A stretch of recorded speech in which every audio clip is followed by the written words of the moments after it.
Sword of Coming, episode 358. Untuk melihat video selengkapnya, sahabat bisa kunjungi playlist yang telah Sabta Novel sediakan. Yuk mari, kita berimajinasi bersama dan masuk ke alur ceritanya.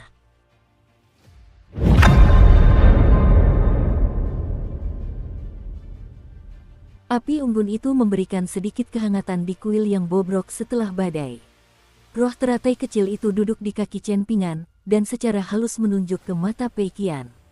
Chen Pingan segera memahami maksudnya, dan dia memerintahkan Pei Qian untuk meninggalkan kuil bersamanya, sementara roh teratai kecil itu menghilang ke dalam bumi untuk membantu Chen Pingan berpatroli di area sekitar kuil. Chen Pingan tidak melihat apa yang terjadi pada Pei Qian di kuil sebelumnya, tetapi setelah pertempuran, dia memperhatikan darah di lengan bajunya dan lumpur di sekujur tubuhnya. Pei Qian mengatakan kepadanya bahwa matanya tiba-tiba terasa sakit tanpa sebab, dan dia berguling-guling kesakitan di tanah untuk waktu yang lama. Setelah itu, sosok teratai kecil itu menceritakan kembali peristiwa yang telah terjadi dengan sangat bersemangat kepada Chen Pingan. Setelah mengantar Pei Qian agak jauh keluar dari kuil, Chen Pingan berhenti, lalu berbalik dan berjongkok untuk menatap mata Pei Qian dengan saksama. "Apa yang terjadi? Mengapa matamu tiba-tiba berdarah?" Wajah Pei Qian langsung pucat pasi saat ia mengingat kembali cobaan menyakitkan yang telah dialaminya, dan air mata mulai menggenang di matanya saat ia menggelengkan kepala dan terisak. "Aku tidak tahu." Tiba-tiba rasa sakitnya sangat hebat, seperti ada sesuatu yang akan meledak di dalam, persis seperti petasan yang dinyalakan orang kaya saat perayaan. "Ngomong-ngomong, bisakah kita menyalakan petasan untuk merayakan tahun baru begitu kita sampai di rumah? Kelihatannya meriah sekali. Aku selalu ingin mencobanya." Chen Pingan tidak tahu harus menanggapi pemikiran Pei Qian yang tidak menentu, dan dia berkata, "Dulu ketika kita meninggalkan prefektur mata air naga, seseorang melarang kita untuk kembali ke sana dalam 5 tahun berikutnya. Namun, kita pasti bisa menyalakan petasan di malam tahun baru. Mari kita kembali ke topik. Apakah pendeta Tao tua yang mengusir kita dari tanah suci bunga teratai melakukan sesuatu pada matamu? Apakah dia mengatakan sesuatu padamu?" Pei Qian mempertimbangkan pertanyaan itu sejenak, lalu menjawab, "Di rumah Pak Tua Wei di ibu kota negara Taman Selatan, ada sebuah sumur, dan saya merasa sangat bosan, jadi saya menatap dasar sumur. Ketika saya mendongak, tiba-tiba saya melihat seorang lelaki tua yang sangat tinggi mengenakan jubah Taois. Dia mengatakan bahwa dia ingin memasukkan sesuatu ke mata saya, dan tentu saja saya menolak. Tetapi kemudian dia mengatakan bahwa itu bernilai banyak uang, jadi saya setuju." Tiba-tiba, Pei Qian menjerit saat Chen Pingan mencengkeram telinganya dan memarahinya, "Apakah kau bodoh? Kau akan terbunuh suatu hari nanti jika terus serakah." Pei Qian segera mulai mengeluh matanya sakit, dan barulah Chen Pingan melepaskan telinganya. Pada saat yang sama, ia teringat bahwa Zhong Kui pernah berkomentar bahwa Pei Qian memiliki mata yang sangat indah. Ia pasti sudah melihat sesuatu saat itu, tetapi menahan diri untuk tidak menyebutkannya. Chen Pingan kemudian teringat sesuatu yang dikatakan Zhong Kui. Matahari terbit dari laut timur, menyebarkan emas cair sejauh ribuan mil. Bulan terbenam di balik gunung barat, saat kera-kera mulai bersuara. "Pasti dia tidak benar-benar menaruh matahari dan bulan dari tanah suci bunga teratai ke dalam matanya," gumam Chen Pingan dalam hati. "Setidaknya, dia mampu melihat roh teratai kecil itu bahkan ketika berada di bawah tanah, dan dia juga mampu melihat menembus kemampuan penyembunyian leluhur tua gunung kedamaian dan ketenangan." Setelah kejadian di mana pendeta Tao muda itu memberinya tablet giok dari aula leluhur, Chen Pingan menjadi agak khawatir. Namun, jika menyangkut pendeta Tao tua dari kuil pengamat Dao itu, jika dia benar-benar ingin bersekongkol melawan Chen Pingan, jelas bagi Chen Pingan bahwa dia tidak berdaya untuk melawan, jadi dia hanya bisa mengikuti arus dan menghadapi keadaan apapun yang menghadangnya. Di mata Chen Pingan, dia tidak berpikir bahwa tablet giok aula leluhur itu diberikan kepadanya sebagai bagian dari rencana licik yang disusun oleh pendeta Taois tua. Ini bukan karena dia mengagumi atau menghormati pendeta Taois tua itu, melainkan karena dia tahu bahwa bagi kultivator sekali berdirinya, seperti Master Cabang Lu Chen, mereka tidak lagi menggunakan rencana licik dan curang. Sebaliknya, semua rencana dan intrik mereka telah direncanakan dengan jelas, dan mereka bertujuan untuk mematuhi jalan agung dalam segala hal yang mereka lakukan. Chen Pingan berdiri, lalu berkata, nanti aku akan membelikanmu payung kertas minyak yang baru. Kenapa membuang-buang uang untuk itu? Tanya Pei Qian dengan ekspresi terkejut. Chen Ping'an tidak memberikan tanggapan, hanya menyuruhnya kembali ke kuil yang reot itu. Setelah Pei Qian kembali ke kuil, Chen Ping'an menoleh dan melihat seorang lelaki tua yang langsung ia kenali sebagai Adipati Gao Shizhen karena kemiripannya yang mencolok dengan Gao Sui. Berdiri di belakang Gao Shizhen adalah seorang lelaki tua yang memegang payung. Ia tampak seperti seorang pelayan, dan kemungkinan besar seorang penyempurna Qi. Ada juga seorang lelaki tua berjubah putih yang memegang tongkat kayu, dan ia menatap Chen Ping'an dengan senyum menjilat di wajahnya. Gao Shizhen menatap Chen Ping'an dengan saksama ketika tiba-tiba ia merenung, kau bahkan lebih muda dari yang kubayangkan. Seandainya saja pangeran ketiga tidak mencoba melenyapkan klan Yao di wilayah perbatasan itu. Keinginannya untuk mendapatkan pujian lebih lanjutlah yang menyebabkan bencana itu. Seandainya kau dan putraku, Gao Sui, bertemu di kota Meraj, mungkin pada malam hujan seperti ini. Seandainya kalian bertemu sebagai orang asing dan kebetulan minum bersama di sebuah restoran, akankah kalian berdua menjadi teman? Chen Ping'an menggelengkan kepalanya sebagai jawaban. Wajah Gao Shizhen mulai berkerut karena marah. Aku sudah mengatakan ini kepada Liu Chong sebelumnya, kita semua memahami prinsip-prinsipnya dan tahu apa yang harus kita lakukan, tetapi betapapun bijak dan arifnya prinsip-prinsip itu, godaan untuk mendapatkan sesuatu yang kita inginkan bisa terlalu sulit untuk ditolak. Kuharap Gao Sui tidak bertemu denganku lagi di kehidupan selanjutnya. Jika tidak, aku pasti akan membunuhnya lagi, tegas Chen Ping'an. Ekspresi Gao Shizhen semakin gelap, dan dia bertanya, apakah kau mencoba memancingku untuk menyerangmu agar kau punya alasan untuk membalas dendam dan menghapus seluruh klanku dari Kekaisaran Kuan Agung? Chen Ping'an mengangkat tangan dan melambaikannya dengan acuh tak acuh sambil menjawab, inilah masalahnya antara kau dan Gao Sui. Semua yang kalian lakukan dan katakan sangat mudah ditebak.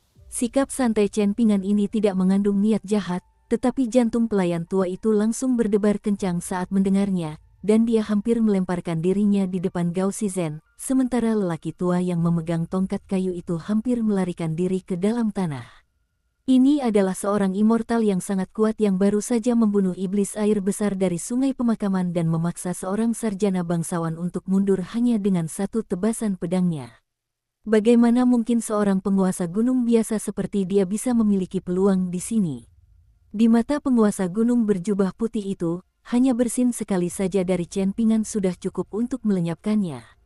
Gao Shizhen ternyata adalah yang paling tenang dan terkendali di antara ketiganya, dan dia berkata, saya datang ke sini untuk mengangkut jenazah prajurit yang gugur dari gunung. Kalian tidak akan menghentikan saya, kan? Itulah satu-satunya alasan mengapa saya rela berdiri di sini dan berbicara dengan Anda, jawab Chen Ping'an. Gao Shizhen semakin marah dari detik ke detik.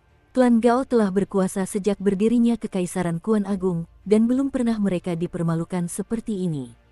Tuan, panggil pelayan itu dengan suara pelan, mendesaknya untuk menahan amarahnya. Gao Shizhen menarik napas dalam-dalam untuk menenangkan diri, lalu menoleh ke arah penguasa gunung sambil membentak, apa yang ingin kau katakan? Cepatlah. Penguasa gunung mengumpulkan keberanian sebelum melangkah maju, lalu membungkuk dalam-dalam sambil tersenyum dan berkata, Yang Mulia Dewa Chen, saya akan membantu Adipati Gao memindahkan jenazah-jenazah ini, dan saya harus menggunakan jasa beberapa roh gunung untuk melakukannya. Mereka bukanlah makhluk yang paling cerdas, jadi saya khawatir mereka mungkin akan menimbulkan keributan yang akan mengganggu Anda. Karena itu, saya datang untuk memberi Anda peringatan, dan saya harap Anda dapat mentolerir gangguan ini dengan keagungan dan kemurahan hati Anda yang tak terbatas. Tidak apa-apa, lakukan saja apa yang perlu kamu lakukan, jawab Chen Ping'an sambil mengangguk. Selain itu, bolehkah saya bertanya apa yang akan Anda lakukan dengan jasad iblis besar itu, Yang Mulia Dewa Chen? Tanya penguasa gunung dengan ragu-ragu. Apakah Anda ingin saya memerintahkan roh-roh gunung untuk melakukan beberapa tugas rendahan untuk Anda, seperti memotong-motong tubuhnya dan menguras darahnya ke dalam wadah? Saat itu, Chen Ping'an baru saja mengambil inti iblis dari iblis sungai, dan dia tersenyum sambil berkata, itu akan sangat bagus, terima kasih. Aku akan memberimu hadiah dan para roh gunung atas usaha kalian setelah selesai. Penguasa gunung itu sangat tersentuh, dan hampir meneteskan air mata. Bagaimana mungkin ada makhluk abadi yang begitu kuat di bawah langit yang juga begitu ramah dan murah hati? Gao Shizhen mendengus dingin sebelum berbalik untuk pergi, sementara Chen Ping'an kembali ke kuil yang reyot itu. Iblis besar sungai pemakaman hanya selangkah lagi dari mewujudkan inti emas, dan inti iblisnya berwarna hijau transparan dan berukuran sebesar biji kurma. Mungkin karena iblis besar itu telah terkena salah satu dari 5 jimat teknik kebenaran petir dari Gunung Longhu, tetapi ada jejak kilat yang menyambar di dalam inti iblis tersebut. Meskipun tubuh iblis agung itu sangat berharga, Chen Ping'an jelas mengalami kerugian dalam pertempuran ini. Sebagai imbalan atas inti emas palsu ini, dia harus mengorbankan 3 jimat segel cakar naga, jimat kavaleri yang mengelilingi kota yang diukir sendiri oleh Zhong Kui, dan sebuah jimat 5 naga emas yang memegang permata. Bahkan hingga sekarang, Chen Ping'an masih menyesali kerugiannya. Saat ia kembali ke kuil yang bobrok itu, ia berdoa agar tidak menghadapi krisis lebih lanjut yang akan memaksanya untuk mengeluarkan lebih banyak sumber daya. Adapun 2 koin tembaga berisi esensi emas yang telah digunakan untuk membangkitkan Sui Yubian, Chen Ping'an bahkan tidak berani memikirkannya. Saat Chen Ping'an memasuki kuil, Wei Xian bertanya, haruskah kita kembali ke kota Meraj dan melancarkan serangan balasan? Saat ini, klan Liu pasti ketakutan, jadi mereka tidak akan berani melawan, dan kita bisa memeras sarjana bangsawan itu sampai habis-habisan sebagai imbalan untuk merahasiakan perbuatan kotornya. Chen Ping'an mempertimbangkan usulan ini sejenak, lalu menggelengkan kepalanya sambil berkata, kita harus segera berangkat ke stasiun feri abadi di puncak Istana Surgawi. Sesampainya di sana, aku akan mengirimkan pesan pedang terbang ke Akademi Penakluk Agung dan Gunung Kedamaian dan Ketenangan untuk memberitahu mereka tentang apa yang terjadi malam ini, dan sisanya terserah mereka. Zhong Kui dan Akademi harus diberitahu tentang tindakan Wang Qi. Saat ini, bahkan Gunung Perdamaian dan Ketenangan pun berada dalam keadaan kacau, begitu pula seluruh benua Daun Payung, jadi sebaiknya kita kembali ke kota Naga Tua sesegera mungkin.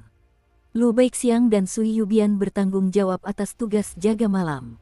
Zulian adalah orang yang menderita luka paling parah, dan dia pergi membersihkan diri di sungai kecil terdekat, lalu berganti pakaian bersih. Setelah itu, dia duduk bersila di dekat api unggun dan tertidur, yang sangat membuat Pei Qian kagum. Wei Xian telah melepas baju zirah embunnya, dan meskipun dia tidak sedang bertugas jaga malam, dia tetap keluar dari kuil, lalu berjongkok dan menatap kosong ke arah jejak kaki yang berantakan di tanah yang tertinggal setelah pertempuran. Adapun Chen Ping'an, ia duduk dengan punggung bersandar ke dinding, dan tampak seperti tertidur. Meskipun sudah berusaha sekuat tenaga, Pei Qian tetap tak bisa tidur, dan dia tahu Chen Ping'an sedang dalam suasana hati yang buruk, tetapi dia tidak tahu persis alasannya. Apakah karena dia terpaksa melepaskan begitu banyak jimat berharga selama pertempuran melawan iblis besar? Dengan pikiran itu, dia benar-benar ingin mengambil tongkat pendakiannya untuk menghajar roh teratai kecil itu. Tak lama kemudian, rasa kantuk mulai menyerang, dan dia tertidur di tenda kecilnya. Pagi-pagi sekali keesokan harinya, Wei Xian duduk di ambang pintu kuil, dan di luar kuil berdiri penguasa gunung berjubah putih. Agak jauh di belakangnya berdiri beberapa roh gunung yang membawa 2 tas besar, serta berbagai macam wadah. Penguasa gunung telah tiba di luar kuil bahkan sebelum fajar menyingsing, dan dia tetap diam bersama kelompok pengikutnya. Terlebih lagi, dia terus tersenyum ke arah kuil tanpa henti selama 2 jam terakhir, dan bahkan Wei Xian pun merasa sedikit terkesan. Setelah terbangun dari tidurnya, Chen Ping'an keluar dari kuil, dan begitu melihat penguasa gunung, ia segera menghampirinya dan menawarkan koin panas kecil sebagai ucapan terima kasih atas usahanya. Penguasa gunung itu benar-benar ketakutan, mengira ini semacam jebakan, dan dia mati-matian menolak koin panas yang lebih rendah karena takut kehilangan nyawanya. Oleh karena itu, Chen Ping'an hanya bisa menyimpan kembali koin panas kecil itu sebelum menangkupkan tinjunya sebagai tanda terima kasih kepada penguasa gunung. Senyum segera kembali ke wajah penguasa gunung, dan dia segera pergi. Baru setelah menempuh perjalanan beberapa kilometer, dia berani menyeka keringat dari dahinya sendiri. Sesosok roh gunung bertubuh manusia, namun berkepala tikus, langsung berkata dengan nada menjilat, sungguh tak disangka, bahkan makhluk abadi yang begitu kuat pun memperlakukan penguasa gunung kita yang terhormat dengan begitu hormat. Jika kabar ini tersebar, tak seorang pun di seluruh pegunungan ini akan berani menentangmu lagi. Penguasa gunung itu jelas sangat senang dengan sanjungan roh gunung tersebut, dan dia memasang ekspresi yang pantas saat menjawab, Dewa Abadi yang terhormat itu pasti menghargai kualitas luar biasa dari karakterku. Chen Ping'an memandang semua tas dan wadah yang menumpuk di pintu masuk kuil, dan dia berpikir dalam hati bahwa dia akhirnya dapat memanfaatkan harta pengecil yang diberikan Zheng Dafeng kepadanya di kota Naga Tua. Dia sudah sangat terbiasa menggunakan tablet giok ke-15 sebagai harta karun saku, tetapi ukuran ruang internalnya agak kurang memuaskan. Tablet giok yang belum diukir itu adalah harta karun pengecil ukuran yang sangat dicari bahkan di antara para dewa bumi, tetapi Chen Ping'an telah menahan diri untuk tidak menggunakannya selama ini, dan itu adalah pemborosan besar. Harta karun saku dan harta karun pengecilan disebut oleh para kultivator sebagai dunia terkecil dari dunia-dunia kecil, dan sangat langka serta berharga. Cui Dongshan pernah mencapai puncak tertinggi tingkat ke-12, namun bahkan dia hanya memiliki satu harta karun pengecilan. Harta karun saku atau harta karun pengecilan ukuran biasanya memiliki kunci yang memungkinkan seseorang untuk membuka harta karun tersebut. Tanpa kunci, harta karun semacam itu hampir mustahil diakses kecuali dengan paksaan. Tentu saja, jika seseorang menggunakan cara tersebut, setidaknya sebagian besar barang yang disimpan di dalam harta karun akan hancur, dan bahkan ada kemungkinan ruang internal harta karun tersebut akan hancur sepenuhnya. Harta karun pengecil ukuran yang diberikan Zheng Dafeng kepada Chen Ping'an tentu saja dilengkapi dengan kunci, dan Zheng Dafeng juga telah mengajarinya metode pemurnian untuk harta karun pengecil ukuran tersebut. Perjalanan menuju puncak istana surgawi terbukti lancar dan tanpa kendala. Chen Ping'an telah merusak fondasi kekaisaran Kuan Agung secara parah, sehingga kekaisaran tersebut tidak lagi mampu atau mau mencegat kelompok Chen Ping'an. Sepanjang perjalanan ke utara, Chen Ping'an membawa tas bambunya di punggung, sementara Pei Qian memegang tongkat pendakiannya dengan tas tersampir di dadanya, dan jimat penekan iblis pagoda harta karun yang sama masih terpasang di dahinya. Lu Baixiang mengikatkan halting snow di pinggangnya, dan beberapa batu go di tangannya berbunyi gemerincing saat beradu. Sui Yubian memiliki tulisan, ketertarikan mendalam, di punggungnya, dan dia sering tampak melamun saat berjalan jauh. Dibandingkan dengan pendekar pedang abadi yang murni dan acuh tak acuh yang pertama kali muncul dari gulungan gambar, kini ada lebih banyak emosi manusiawi dalam dirinya. Sulian suka membaca sambil berjalan, dan Pei Qian tak kuasa menahan rasa heran mengapa ia belum juga terjatuh dan meninggal. Wei Xian merasa agak bosan, dan dia mulai meniru meditasi berjalan 6 langkah Chen Ping'an sambil berjalan, sesuatu yang diperhatikan Chen Ping'an tetapi tidak dikomentari. Puncak Istana Surgawi adalah puncak tertinggi gunung alam jernih di wilayah utara Kekaisaran Kuan Agung. Gunung alam jernih memiliki banyak puncak yang membentang jauh, dan dipenuhi dengan tanaman hijau yang rimbun, menjadikannya salah satu pemandangan paling spektakuler di seluruh Kekaisaran Kuan Agung. Puncak Istana Surgawi memiliki tangga cinabar dengan 3.000 anak tangga yang membentang dari kaki gunung hingga puncaknya, dan di puncaknya terdapat Istana Harimau Biru. Semua orang yang berlatih di gunung itu terisolasi dari dunia luar, tidak pernah mencampuri urusan manusia, dan tokoh kaya atau berpengaruh manapun yang mencoba mendaki gunung untuk mengunjungi para kultivator ini akan ditolak dengan tegas. Selain itu, terdapat banyak binatang buas di gunung alam jernih, dan tidak ada jalan yang langsung menuju puncak Istana Surgawi, sehingga Istana Harimau Biru selalu diselimuti misteri. Bahkan para pemburu dan penebang kayu pun tidak berani mendekati puncak Istana Surgawi, dan para tetua di daerah itu mengklaim bahwa para dewa di gunung itu tidak ingin berada di dekat energi fana, sehingga setiap pengunjung fana akan terkena fenomena hantu yang menabrak dinding. Dukung terus channel YouTube Sabta Novel. Secara resmi, Biara Flora adalah sekte kultivasi nomor 1 di Kekaisaran Kuan Agung, tetapi tidak ada tempat kultivasi yang memiliki stasiun feri antar benua yang boleh diremehkan. Tentu saja, puncak Istana Surgawi tidak dapat dibandingkan dengan tempat-tempat seperti Gunung Stalaktit dan Kota Naga Tua, tetapi tetap jauh lebih unggul daripada Biara Flora. Chen Ping'an menjelaskan logika ini kepada Wei Xian dan yang lainnya, dan keempatnya adalah individu yang sangat cerdas, sehingga mereka dapat langsung memahami apa yang dijelaskan kepada mereka. Dalam buku yang dibeli Chen Ping'an dari Gunung Stalaktit, disebutkan secara spesifik tentang lemari pakaian gadis abadi di puncak Istana Surgawi, dan meskipun hanya disebutkan secara singkat, hal itu tetap membuatnya penasaran dan takjub. Pada saat itu, Pei Qian kelelahan karena berjalan, dan tiba-tiba dia mengangkat kepalanya sambil berseru, "Lihat! Lihat, ada perahu di langit." Chen Ping'an menekan jari telunjuknya yang terangkat sambil bertanya, "Apakah kau sudah lupa tentang upacara pernikahan Dewa Gunung?" Pei Qian buru-buru mengangguk sebagai jawaban sambil bersumpah, "Aku tidak akan melakukannya lagi." Chen Ping'an tersenyum sambil berkata, "Meskipun kau melakukannya lagi, tidak apa-apa. Lagi pula kau masih muda. Tapi, itu bukan alasan bagimu untuk tidak disiplin dan melakukan apapun sesuka hatimu." Senyum cerah muncul di wajah Pei Qian saat dia membalas, "Aku sudah tidak muda lagi, aku akan berumur 11 tahun depan.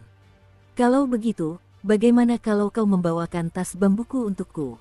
Tanya Chen Ping'an sambil tersenyum. Ekspresi menyedihkan muncul di wajah Pei Qian saat dia protes, "Tapi saya baru berumur 10 tahun ini." Chen Ping'an mengayunkan tangannya ke arah kepalanya, tetapi dia menghindari pukulan itu dengan lincah sebelum tertawa terbahak-bahak. Sepanjang waktu itu, Zulian memperhatikan mereka berdua dengan senyum di wajahnya. Puncak istana surgawi menjulang tinggi di atas semua puncak di sekitarnya, sehingga sangat menarik perhatian. Namun, puncaknya diselimuti awan dan kabut, sehingga mustahil untuk melihat apa yang ada di sana. Setelah memasuki wilayah puncak istana surgawi, rombongan tersebut menjumpai sebuah jembatan lengkung batu, di bawahnya mengalir sebuah sungai jernih yang dipenuhi ikan. Chen Ping'an berhenti di tempatnya begitu melangkah ke jembatan, lalu mengarahkan pandangannya ke selatan. Setelah berhasil mendaki gunung itu, dia tidak tahu kapan dia akan kembali ke benua daun payung lagi. Akankah jalan pemanggilan langit sekte penulisan plancet lenyap setelah amukan kehancuran iblis besar itu? Akankah murid muda dari luar yang secara tidak sengaja menemukan senior tingkat 12 itu mencapai ketinggian yang sebelumnya bahkan tidak pernah berani dia impikan? Apakah pengamatan Dao Lutai di platform matahari terbit benteng elang terbang membuahkan hasil? Dan mengapa Lutai diam-diam memasukkan salju penghenti ke dalam tasnya saat itu? Saat itu, Lutai telah menjadikan trio Tao Xie Yang sebagai murid tidak resminya, dan Chen Ping'an tidak sepenuhnya memahami ucapannya. Seseorang tidak dapat memahami kebaikan jika ia tidak berinteraksi dengan kejahatan. Baru sekarang ia mulai memahami makna kata-kata tersebut. Akankah Zhongkui tetap menjadi cendekiawan terhormat di Akademi Penakluk Agung? Akankah Huang Ting diberkati dengan lebih banyak keberuntungan karena memburu kera putih pembawa pedang itu? Apa yang akan terjadi pada Zhou Fei sekarang setelah dia kembali ke Sekte Tablet Giok dan menjadi pemilik tanah suci Gua Awan? Apakah kediaman pengembara hijau dan kuil Dewa Sungai Pemakaman sekarang sudah lebih baik? Apakah kota Meraj sudah mengalami hujan salju pertama kalinya?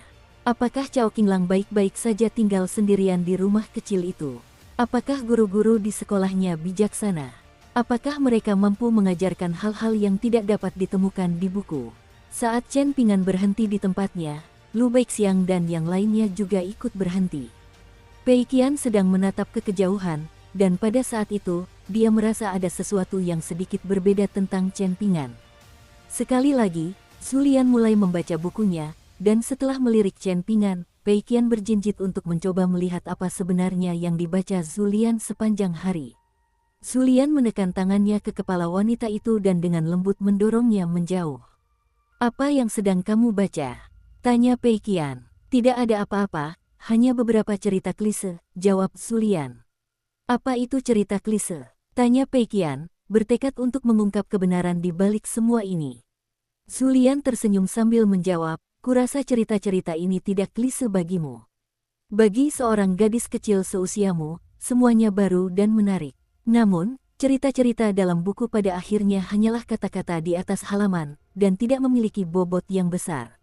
Setelah membacanya, Anda akan cepat melupakannya. Sebaliknya, kita harus hidup di dunia nyata, dan jika kita kelaparan, atau telapak kaki kita lecet karena berjalan, atau wajah kita dipukul, hal-hal itu akan berdampak nyata pada kita. Apa yang ingin kau katakan?" tanya Pei Qian dengan alis berkerut. "Tidak bisakah kau belajar berbicara dengan sopan seperti Pak Tua Wei?" Zulian melirik Pei Qian dari sudut matanya sambil terkekeh, "Kau tampaknya tiba-tiba menjadi sangat berani." Pei Qian tersenyum sambil mundur beberapa langkah dan berkata, "Aku sama sekali tidak berani, aku hanyalah seorang gadis kecil yang lemah dan penakut." Zulian menutup bukunya sambil mengeluh, "Tadi aku sedang membaca pertarungan sengit dan menegangkan, tapi setelah semua pertengkaran ini, aku jadi kehilangan minat membaca. Pertempuran yang menegangkan, tanya Pei Qian dengan polos. Siapa yang bertarung? Apakah mereka sekuat ayahku dan kakak perempuanku yang cantik ini? Sui Yubian semakin kesal dari detik ke detik, dan dia harus menahan keinginan untuk memenggal kepala si cabul tua dan gadis kecil yang menyebalkan itu. Su Lian menyimpan novel romantis yang sedang dibacanya, lalu menyilangkan kedua tangannya di belakang punggung sambil menggelengkan kepala dan menjawab, "Tidak, novel-novel itu bahkan tidak bisa dibandingkan dengan kedua novel tersebut."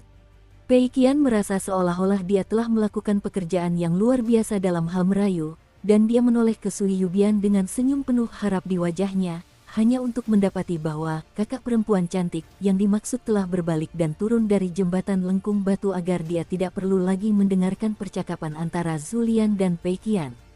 Pei Qian cukup bingung melihat ini, dan bertanya-tanya apa yang membuat Sui Yubian dalam suasana hati yang buruk seperti itu. Seperti biasa, Lu Baixiang tersenyum sendiri sambil mengamati sekelilingnya.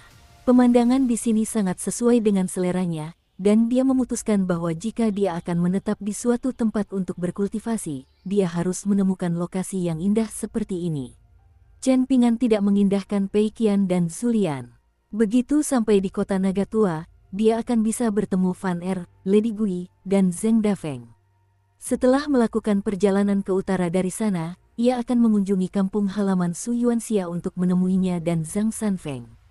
Ia akan memberitahu mereka bahwa setelah perpisahan mereka, ia telah mencicipi lebih banyak jenis anggur berkualitas daripada yang bisa ia hitung dengan kedua tangannya. Dia juga akan mengunjungi danau gulungan bambu untuk melihat keadaan Guken. Sekarang Guken adalah murid dari seorang immortal yang kuat. Chen Ping'an tidak bisa tidak bertanya-tanya apakah dia tidak akan lagi menjadi bocah kecil yang sombong. Setelah itu, dia akan pergi ke Akademi Tebing Gunung untuk menemui Li Baoping, Li Huai, Lin Soyi, Yulu, dan Xie Xie. Ya, termasuk juga muridnya, Cui Dongshan. Mengunjungi semua tempat itu seharusnya akan membawanya mendekati akhir masa jabatan 5 tahunnya, dan dia akan dapat kembali ke kampung halamannya, ke Clay Face Eli dan ke Downtrodden Mountain. Bahkan rumah yang terbuat dari emas dan perak pun tak bisa dibandingkan dengan rumah sendiri, dan itu belum termasuk fakta bahwa ia bisa dengan mudah membangun rumah dari emas dan perak di kampung halamannya jika ia mau. Baru setelah menjelajahi dunia luar, ia benar-benar menyadari betapa luar biasanya kondisi di prefektur mata air naga untuk kultivasi. Keberuntungan tanah dan air telah dibatasi secara paksa di semua gunung oleh Kekaisaran Li Agung, dan tidak berlebihan untuk mengatakan bahwa setiap gunung tersebut sebanding dengan kediaman pengembara hijau setelah dicap dengan segel air. Istana Kambing Hijau di puncak Istana Surgawi memiliki total 6 istana cabang, yang semuanya diperuntukkan bagi pemujaan berbagai dewa Tao, dan bait-bait pada pilar istana utama dianggap sebagai pemandangan yang tak tertandingi. Di sebelah kanan Istana Kambing Hijau terdapat tembok batu besar yang diselimuti awan dan kabut, dan sayap kirinya tak lain adalah ruang rias gadis abadi yang sangat terkenal, yang terletak di dekat tebing. Terdapat tanaman merambat kuno yang tumbuh di tepi tebing, dan tanaman itu sangat rimbun dan subur, dengan cabang dan daun yang menjuntai ke bawah tebing sejauh lebih dari 1000 kaki, menyerupai rambut seorang bidadari surgawi yang tergerai dari langit. Pemimpin Istana Luyong dari Istana Kambing Hijau adalah seorang kultivator tingkat awal yang sudah tua, yang fokus utamanya adalah kultivasi. Dia selalu menjaga profil rendah, menjauhkan diri dari semua urusan duniawi agar dapat berkonsentrasi sepenuhnya pada pemurnian pil. Di antara para penyempurna Qi, dia adalah salah satu contoh paling ekstrim dari seorang kultivator pasifis, memiliki kemampuan bertarung yang jauh di bawah tingkat kultivasi Naschen-nya. Di wilayah tengah benua daun payung, bahkan beberapa immortal bumi tingkat inti emas yang sangat mahir dalam pertempuran memandang rendah Istana Kambing Hijau. Karena besarnya stasiun penyeberangan abadi di puncak Istana Surgawi, seringkali ada makhluk abadi bumi yang melewati daerah tersebut, sehingga para kultivator Istana Kambing Hijau telah mengalami banyak penghinaan di masa lalu. Sehari sebelumnya, seseorang dengan status yang sangat tinggi datang mengunjungi Istana Kambing Hijau, dan setelah pengunjung itu mengumumkan namanya, seorang murid bergegas pergi untuk melaporkan kedatangannya. Setelah menerima kabar tersebut, Luyong keluar dari ruang pemurnian pilnya meskipun berisiko merusak kumpulan pil yang sedang dikerjakannya, dan ia secara pribadi memandu tamu tersebut berkeliling puncak istana surgawi dengan cara yang sangat malu-malu dan penuh ketakutan, berkeringat deras sepanjang waktu. Lu Yong begitu pemalu dan takut karena di masa lalu, Istana Kambing Hijau telah menyinggung sekte asal pengunjung itu. Lagi pula, Istana Kambing Hijau agak lebih dekat dengan benua daun payung. Sebagai sekte terkemuka di benua daun payung, murid-murid sekte daun payung sering melewati stasiun penyeberangan ini saat berkultivasi di luar sekte. Pada suatu kesempatan, seorang tetua tingkat gerbang naga dari Istana Kambing Hijau menunjukkan favoritisme terhadap seorang murid sekte daun payung selama sebuah pertengkaran.